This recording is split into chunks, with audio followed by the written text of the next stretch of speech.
Hoje é terça-feira, 12 de dezembro, e o Jornal Anhanguera já está no ar para você. Vem com a gente. E olha, nós recebemos também uma outra denúncia, uma mensagem pelo WhatsApp, mostrando o sofrimento da dona Conceição para conseguir pegar um ônibus. A dona Conceição precisa de uma cadeira de rodas, ela usa cadeira de rodas. E aí, quando ela foi entrar na plataforma do Eixo Anhanguera, o portão de acesso estava trancado e não tinha ninguém para abrir. Outros 5 passageiros tiveram que levantar a dona Conceição na cadeira de rodas para ela poder entrar na plataforma. Vamos ver só esse vídeo que mostra toda essa situação muito triste. Aqui, ó, a dona Conceição tá aqui. Vai aí. Olha só que perigo, olha o que teve que acontecer para ela ter o direito de acessar essa plataforma. Uma panela de pressão, mais uma, explodiu enquanto voluntários de uma igreja faziam um almoço comunitário no setor Novo Horizonte, aqui em Goiânia. Nesse caso, um homem ficou ferido. É preocupante, né? E olha, ainda hoje aqui no Jornal Anhanguera, nós vamos conversar com os bombeiros para saber qual a forma correta de usar a panela de pressão, que tipo de medida a gente tem que ter, que tipo de cuidado a gente tem que ter na cozinha para não fazer com que a panela vire ali uma bomba e coloque em risco a segurança de todo mundo. Muita gente tem curiosidade, por exemplo, em relação àquela panela de pressão elétrica. Será que ela também pode oferecer esse tipo de risco de explosão?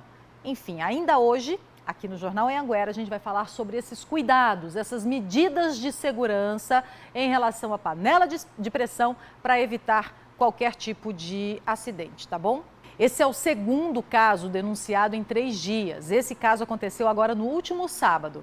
A repórter Eliane Moreira está em Senador Canedo, traz para a gente agora os detalhes de mais essa situação que foi denunciada e atualiza também, né, Eliane, o caso que nós mostramos ontem aqui no Jornal Anhanguera de um bebezinho que também não resistiu, né? Bom dia.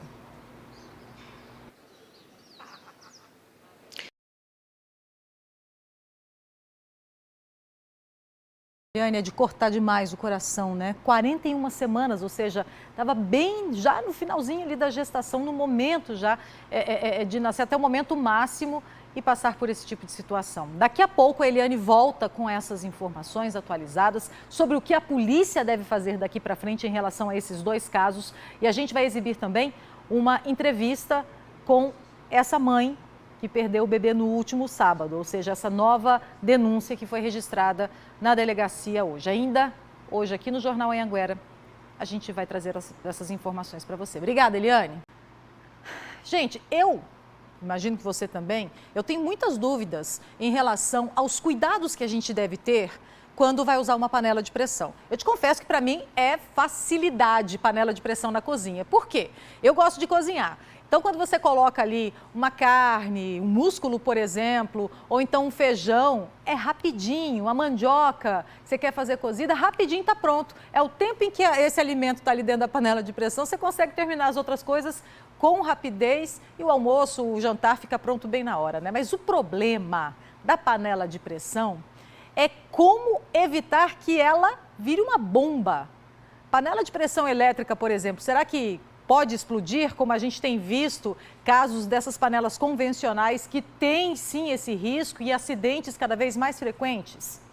A Rosane Mendes está agora com o tenente do Corpo de Bombeiros para trazer justamente essas explicações e essas orientações para a gente também em relação ao uso correto da panela de pressão. É uma facilidade? É. Rosane, eu sei que você também gosta de cozinhar, imagino que use em casa. Mas dá medo, não dá, Rô? O que a gente tem que fazer, então, para evitar acidentes, hein? Boa tarde.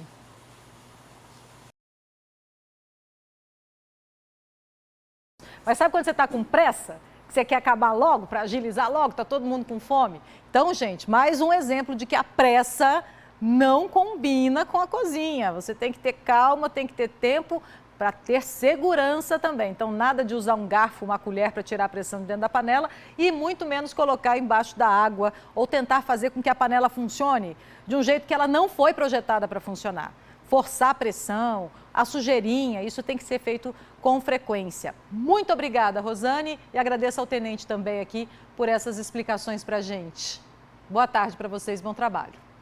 Bem interessante, né? Nós vamos falar agora do sofrimento de mães, pais que têm um bebezinho e esse bebê precisa de uma cirurgia cardíaca na rede pública de saúde. Aqui em Goiás, o UGOL é o único hospital estadual com capacidade técnica e com leitos de UTI pediátrica para atender bebês que passam por cirurgias no coração. Só que os 10 leitos do UGOL estão todos ocupados. Enquanto isso, crianças vão para a fila, uma fila longa com uma espera marcada por medo e muita angústia. O repórter Wesley Almeida chega agora com informações para a gente sobre essa situação do Rio Meia Ponte e como as autoridades avaliam a vazão do rio agora. Por exemplo, todo mundo se pergunta, né, Wesley? Será que a gente está correndo risco de falta de água em casa? Boa tarde. Bom, você acompanhou com a gente ontem no Jornal Anhanguera o caso de uma família que depois de várias tentativas, de pelo menos 3 tentativas de internação numa maternidade municipal de Senador Canedo, acabou perdendo o bebê. Isso porque a mãe estava em trabalho de parto e não foi internada. Ela foi sempre mandada de volta para casa. Na 4ª vez, quando ela voltou, a bebezinha dela já estava morta. Hoje a Eliane Moreira foi para Senador Canedo, está aqui com a gente, para saber como estava a investigação desse caso que nós mostramos ontem. E acabou descobrindo uma nova denúncia, uma denúncia igual, né, Eliane, da família que nós mostramos ontem, mas de um caso que aconteceu no último sábado, na mesma maternidade lá em Senador Canedo. Eliane, como é que a polícia vai tratar? A Eliane já conversou com a gente um pouco mais cedo, está de volta agora, para contar como é que a polícia vai tratar esses 2 casos. Serão investigados separados, junto? O que a polícia pretende fazer para dar uma resposta para essas famílias, hein?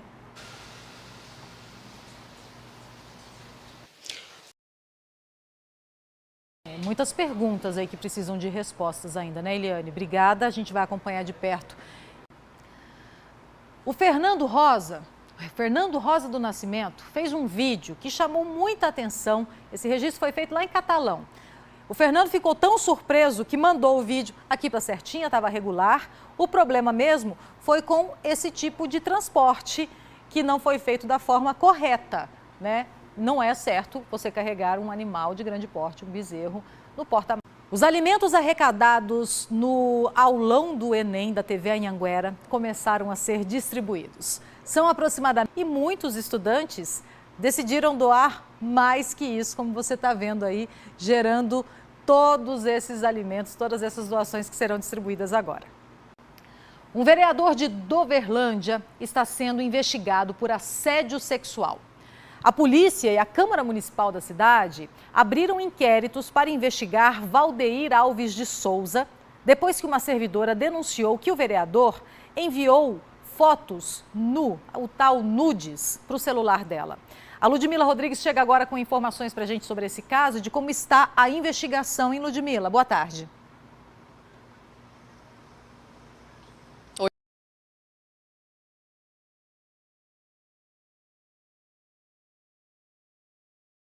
Obrigada por essas informações, Ludmila. Nós procuramos o vereador Valdeir Alves de Souza e ele disse que não vai se manifestar sobre esse assunto. É claro que a gente vai acompanhar então o caso em relação à polícia, que já abriu então um inquérito para investigar toda essa situação e essa denúncia feita por uma mulher que trabalha também ali na Câmara de Vereadores de Doverlândia. Já ouviu falar em panetone para cachorro? Biscoitos e outras delícias de Natal, tudo pensado ali para os bichinhos? Esses são alguns produtos, gente, que estão bombando agora nessa época. Nós preparamos uma reportagem mostrando que o mercado pet está aquecido e cheio de novidades para o Natal.